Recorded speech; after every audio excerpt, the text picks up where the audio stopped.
Saudara, KTT perdamaian di Gaza menjadi awal dimulainya damai di jalur Gaza. Diplomasi yang sudah setahun ini diperjuangkan oleh Presiden Prabowo Subianto tampak berbuah manis. Lalu, bagaimana peran Indonesia dalam terciptanya perdamaian di sana, baik saat konferensi tingkat tinggi berlangsung maupun pasca kesepakatan damai yang sudah dimulai. Kita akan ulas bersama dengan pengamat Timur Tengah yang juga mantan Duta Besar Republik Indonesia untuk Iran. Sudah bergabung bersama kami melalui sambungan daring Pak Dian Wirenjurit dan juga ada Bung Dhanil Anzar Simanjuntak selaku politisi Gerindra yang juga kita tahu pernah menjadi juru bicara dari Prabowo Subianto. Selamat pagi Bapak-Bapak, Assalamualaikum warahmatullahi wabarakatuh. Selamat pagi, Mbak Waalaikumsalam. Adisti, Pak Dian, Pagi. Assalamualaikum. Waalaikumsalam warahmatullahi wabarakatuh. Saya ingin mengatakan dulu mengapresiasi betul apa yang dilakukan oleh Presiden Prabowo Subianto. Di bawah kepemimpinan Presiden Prabowo Subianto, Indonesia tidak hanya menjadi penonton untuk menciptakan perdamaian Gaza dan fase ini kita harapkan menjadi awal yang baik tentu saja. Bagaimana Bung Dhanil, Anda melihat jalur diplomasi atau langkah diplomasi yang dilakukan oleh Presiden Prabowo Subianto untuk menciptakan perdamaian di Gaza? Ya, pertama Mbak Adisti kan memang sikap terkait dengan perdamaian dunia, kemudian kemerdekaan Palestina itu memang DNA politiknya Pak Prabowo. Mhm. DNA politiknya Pak Prabowo artinya adalah ini adalah memang sikap konstitusional dari Republik Indonesia yang memang harus dibawa terus-menerus siapapun pemimpinnya. Nah, berbedanya tentu Pak Prabowo bersikap lebih aplikatif, lebih maju terkait dengan langkah-langkah yang perlu dilakukan. Oke. Bahkan sejak Pak Prabowo menjadi Menteri Pertahanan, beliau selalu bicara tentang perdamaian dan kemerdekaan Palestina. Bahkan ketika menjadi Menteri Pertahanan, beliau sudah menampung lebih dari 50 mahasiswa dari Palestina untuk kemudian belajar di Universitas Pertahanan, khususnya kedokteran, kemudian ilmu-ilmu pasti dan sebagainya, untuk memastikan mereka suatu saat siap mengisi kemerdekaan di negaranya masing-masing, dalam hal ini Palestina. Itu pertama. Mhm. Kemudian pada saat ini proses diplomasi itu terus dilakukan Pak Prabowo ketika beliau menjadi presiden. Mbak Adisti ketika bertemu hampir dengan semua kepala negara, Mhm. poin terutama yang Mhm. disampaikan Pak Prabowo ketika bicara dengan para Kepala kepala negara. negara itu, termasuk Perdana Menteri Inggris misalnya, dengan Pak Trump misalnya, dengan Perdana Menteri Australia, terakhir dengan Raja Belgia, Mhm. semuanya yang disampaikan beliau adalah bagaimana kita bisa bersama-sama Mhm. mewujudkan dan membantu rakyat Palestina, Mhm. dan itu bermakna perdamaian di Timur Tengah, dan Oke. itu juga bermakna perdamaian dunia. Artinya semua proses pembicaraan dengan para kepala negara, Mhm. itu poin pertama yang dibicarakan adalah kemerdekaan Palestina, Mhm. perdamaian Timur Tengah, perdamaian di seluruh dunia.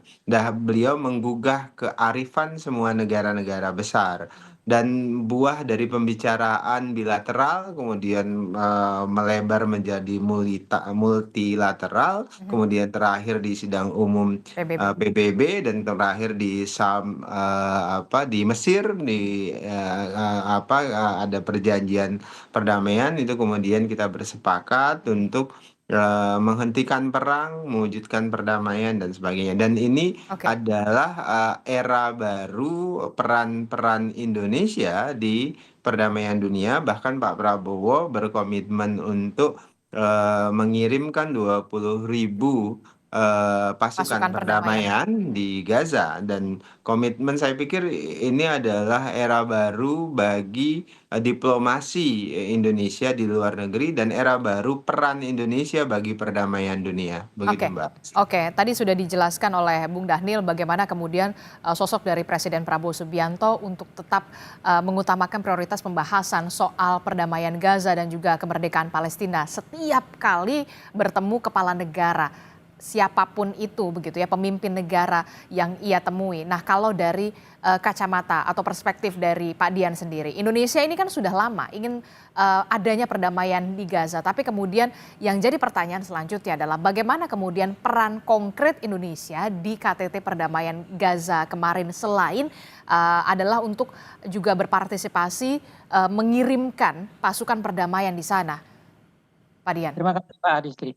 Terima kasih Mas Daniel. Menggarisbawahi sedikit yang disampaikan Mas Daniel, betul bahwa dari sosok penampilan Indonesia di panggung internasional dalam kaitan Palestina di bawah Presiden Prabowo terlihat lebih menonjol, lebih aktif, harus diakui. Tapi harus diingat, DNA untuk sebuah penyelesaian damai masalah Palestina bukan hanya dilakukan sekarang.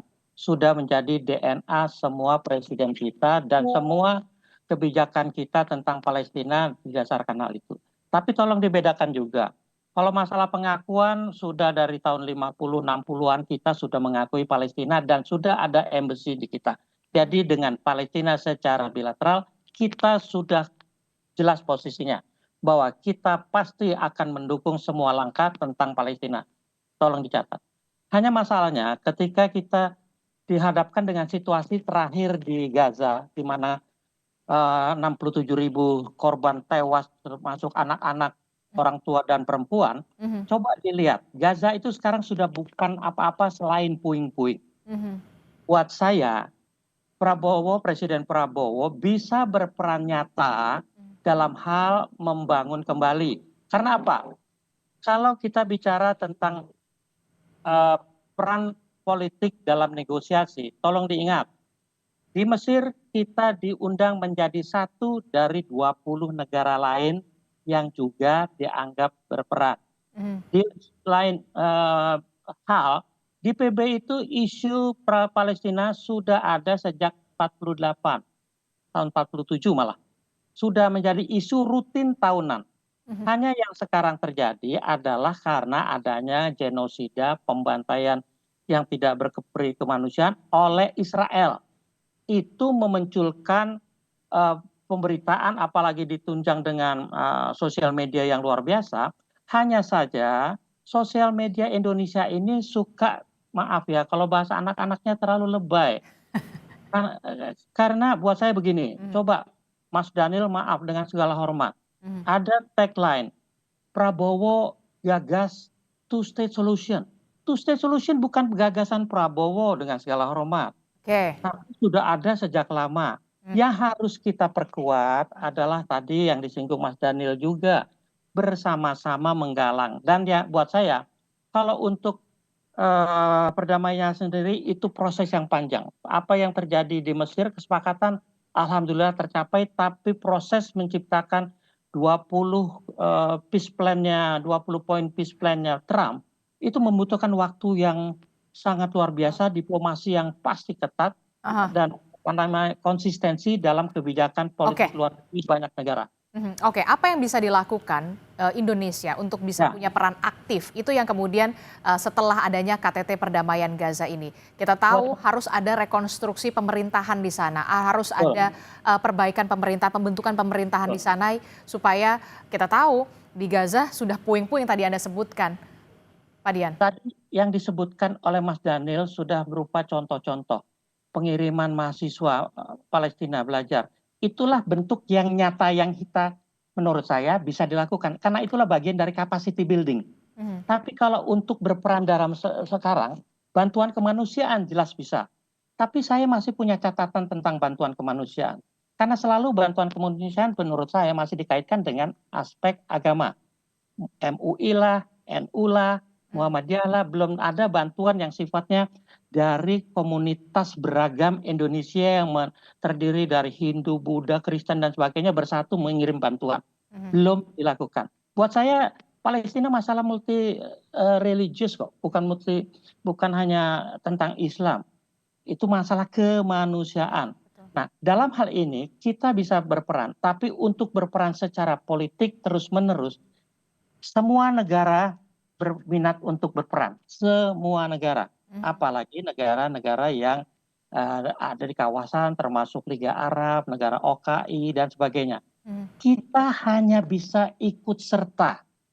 Karena di garis depan sudah ada negara-negara seperti Turki, Mesir, Qatar yang mempunyai hubungan juga dengan Israel secara langsung. Sehingga manuver mereka lebih langsung, lebih terlihat dan lebih nyata. Apalagi ketika sekarang Presiden Trump sudah mulai membuka diri untuk tidak hanya membabi buta mendukung Netanyahu, tapi juga lebih realistis melihat keadaan di lapangan. Buat saya kita belum bisa menjadi pelopor di depan. Karena banyak negara, tolong diingat, Hamas sudah menyatakan terima kasihnya kepada siapa? Amerika, Qatar, Mesir, dan Turki. Tidak menyebut 20 negara lainnya, walaupun 20 negara lainnya sudah berperan aktif termasuk Indonesia. Makasih. Oke, bagaimana respon Anda, Bung Dhanil? Lokomotifnya tetap di 4 negara itu yang tadi disebutkan oleh Pak Dian begitu ya.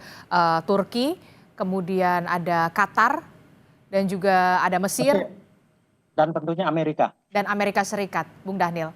Iya, Mbak Adisti misalnya media barat misalnya menyebut begini dengan istilah Indonesian role not only advocacy but also directly actively in the ground. Jadi artinya bedanya selama ini kita seringkali berretorika bahwasannya kita mendukung Palestina merdeka, kemudian kita berretorika terkait dengan perdamaian dunia. Berbedanya dengan Presiden Prabowo, beliau menunjukkan DNA konstitusi kita menghadirkan kemerdekaan dan perdamaian dunia itu dilakukan directly on the ground. Directly on the ground itu artinya peran-peran diplomasi secara langsung kepada semua negara-negara yang punya pengaruh kuat yang seperti disebutkan oleh Pak Dian tadi, itu secara langsung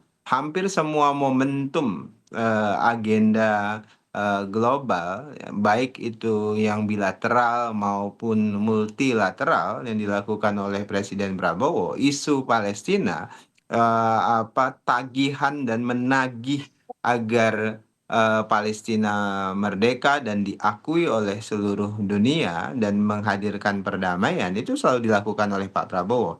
Betul tadi disampaikan oleh Pak Dian, frame berpikir presiden itu tidak pernah membawa pada isu agama, tapi yang beliau bawa itu adalah isu kemanusiaan.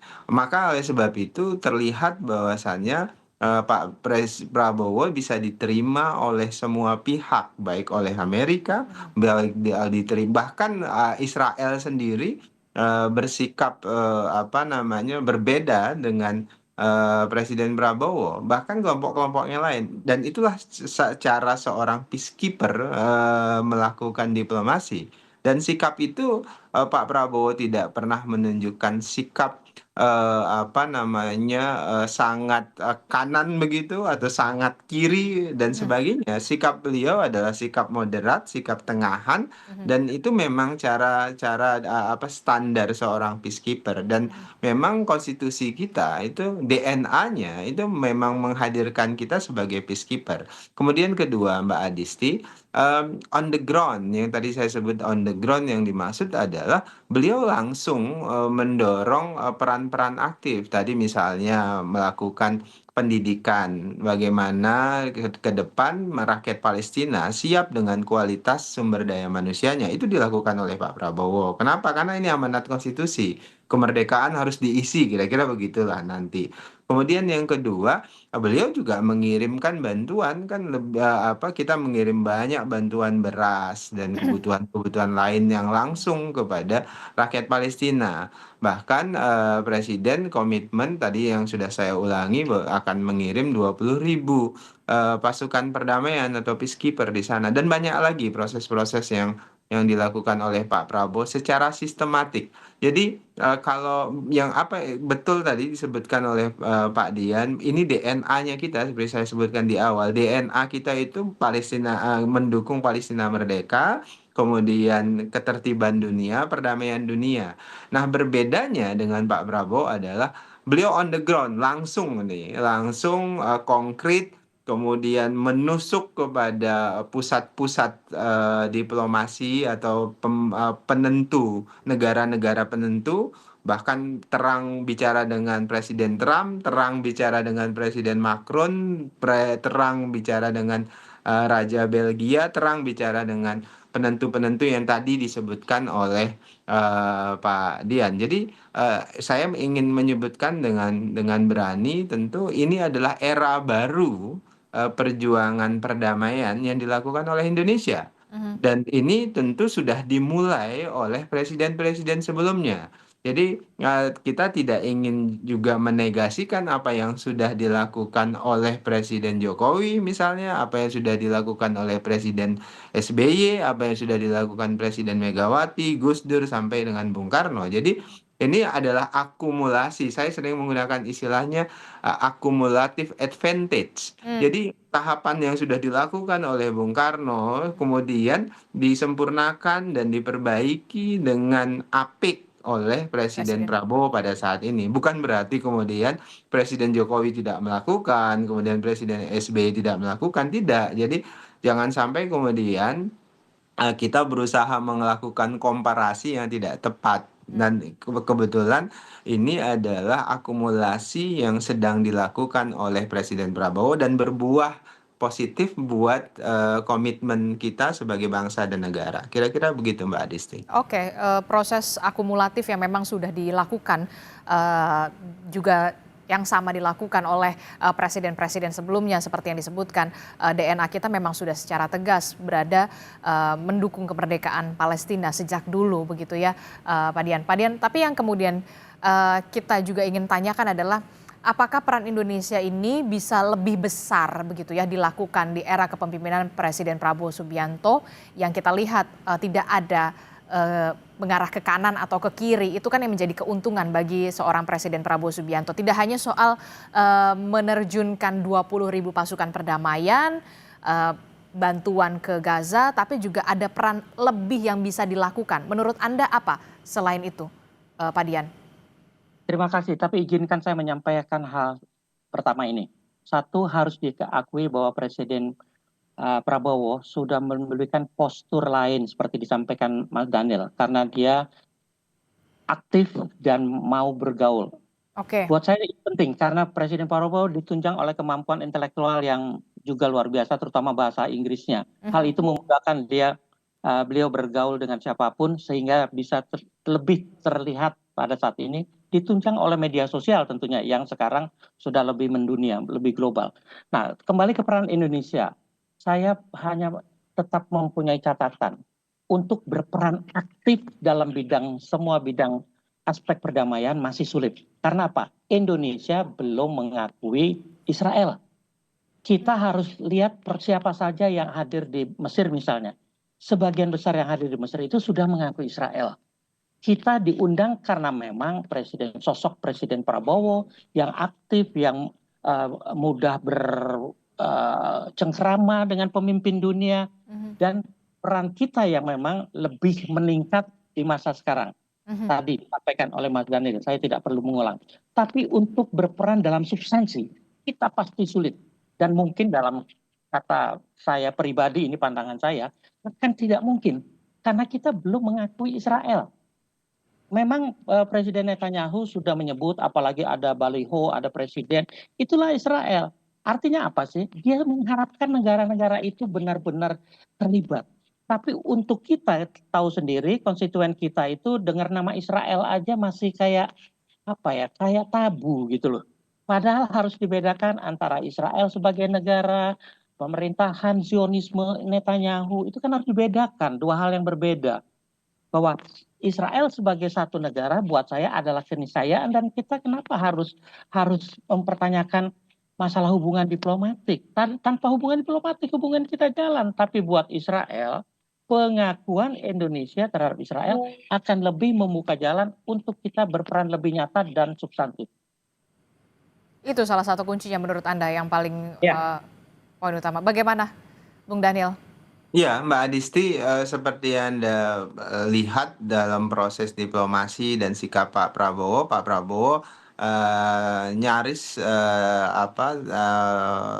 tidak sedikit pun itu memuat kebencian kepada siapapun. Jadi misalnya itu adalah sikap Pak Prabowo itu dalam konteks diplomasi internasional, diplomasi global. Artinya kalau kita kemudian ingin menghadirkan perdamaian, di satu sisi kita tidak boleh memuat konteks misalnya kebencian pada satu kelompok, satu bangsa manapun, terlepas ada misalnya kebencian yang memang itu jadi, saya sering gunakan istilah DNA. Jadi ada kan seolah-olah DNA kebencian kita itu terhadap kelompok Yahudi, Israel, atau bahkan sekarang negara yang disebut Israel dan sebagainya. Kan Pak Prabowo berusaha untuk menempatkan semuanya proporsional agar perdamaian hadir dulu nih. Kalau kemudian ada pelanggaran, ada genosida, ada macam-macam, itu harus ditindak secara hukum internasional, itu betul dan harus, dan sikap kita mengutuk keras, Presiden mengutuk keras terhadap perilaku genosida, mengutuk keras semua sikap-sikap kekerasan terhadap anak, ibu, perempuan dan sebagainya. Itu terang sikap Pak Prabowo. Penjajahan itu semuanya terang. Tapi yang namanya perdamaian itu harus punya jalan terlebih dahulu. Artinya ini kalau dalam proses itu ada tahapannya. Nah, oleh sebab itulah yang sekarang sedang dilakukan oleh Presiden terus-menerus adalah kita hentikan dulu hate speech. Kita hentikan dulu ada kebencian pada satu kelompok manapun. Kita mulai proses perdamaian. Kemudian selanjutnya tentu siapapun yang harus bertanggung jawab kalau ada fakta. Kan kita tahu semuanya ada fakta genosida, ada fakta kekerasan terhadap pembunuhan terhadap anak, kemudian perempuan dan sebagainya. Dan itu harus dipertanggungjawabkan.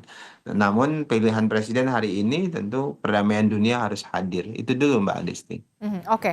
Terakhir saya ingin tanyakan kepada Pak Dian. Pak Dian, kalau saya tanyakan ada 3 poin krusial yang bisa dilakukan oleh pemerintah Indonesia saat ini untuk bisa lebih berperan aktif lagi di perdamaian Gaza. 3 poin krusial apa yang harus dilakukan? Nomor 1, bantuan kemanusiaan kita lanjutkan, capacity building kita lanjutkan. Nomor 2, tetap komit untuk Presiden terlibat dalam semua forum yang ada Palestina. Dan yang ketiga buat saya, siap-siap untuk partisipasi dalam rekonstruksi Gaza. Hal itu membutuhkan bukan hanya biaya besar, bukan porsi kita, tapi tenaga, keahlian, dan sebagainya. Kita sudah punya rumah sakit, kita harus perbaiki, mungkin kita perbanyak, sekolah mungkin kita banyak. Kita bisa bermain di tataran itu, tapi untuk terlibat dalam negosiasi langsung, apalagi dengan Israel, masih susah. Fokus saja 3 tadi, bantuan kemanusiaan, capacity building dilanjutkan, dan persiapan kita untuk rekonstruksi. Itu yang bisa nyata kita lakukan. Oke, itu yang tadi Anda sebutkan yang bisa aksi nyata yang bisa dilakukan oleh pemerintah Indonesia. Salah satu yang menurut saya menjadi sorotan adalah soal rekonstruksi ini. Nah, apa yang kira-kira bisa dilakukan oleh Presiden Prabowo Subianto, Bung Daniel, lewat jalur diplomasi dan juga untuk bisa tetap hadir dalam rekonstruksi di Gaza ini? Singkat Ya, saja. pertama Mbak Adisti, kan ini memang sikap Pak Prabowo sejak dulu ketika beliau di tentara, di politik dan seterusnya. Jadi beliau akan terus memperjuangkan ini sampai dengan tuntas. Kemudian kedua, tentu yang akan dilakukan oleh Presiden Prabowo terus melakukan peran-peran konkret. Bantuan kemanusiaan, rekonstruksi Palestina, Gaza, tadi yang seperti disebutkan oleh Pak Dian. Kemudian ketiga, tentu ada membangun kesadaran kolektif terkait dengan kolektif dunia dalam hal ini terkait dengan kemerdekaan Palestina dan eksistensi Palestina sebagai bangsa dan negara. Dan kemudian ketiga tentu adalah kita ingin pastikan seluruh dunia tidak ada lagi yang boleh dijajah seperti Palestina, dan tidak boleh lagi juga ada kekerasan perang, misalnya satu negara merasa sangat kuat kemudian menindas negara lain. Itu intinya Mbak Adisti. Iya, walaupun ini butuh waktu yang lama dan juga Tentu. akan ada banyak sekali tantangan soal perdamaian Gaza, tapi tetap kita harus optimistis bahwa Gaza dan juga rakyatnya bisa kembali hidup layak seperti sedia kala. Terima kasih Bung Daniel Anzar Simanjuntak telah bergabung bersama kami, dan juga Pak Dian juga terima kasih atas perspektifnya. Assalamualaikum, selamat pagi, sehat selalu Bapak-Bapak. Waalaikumsalam.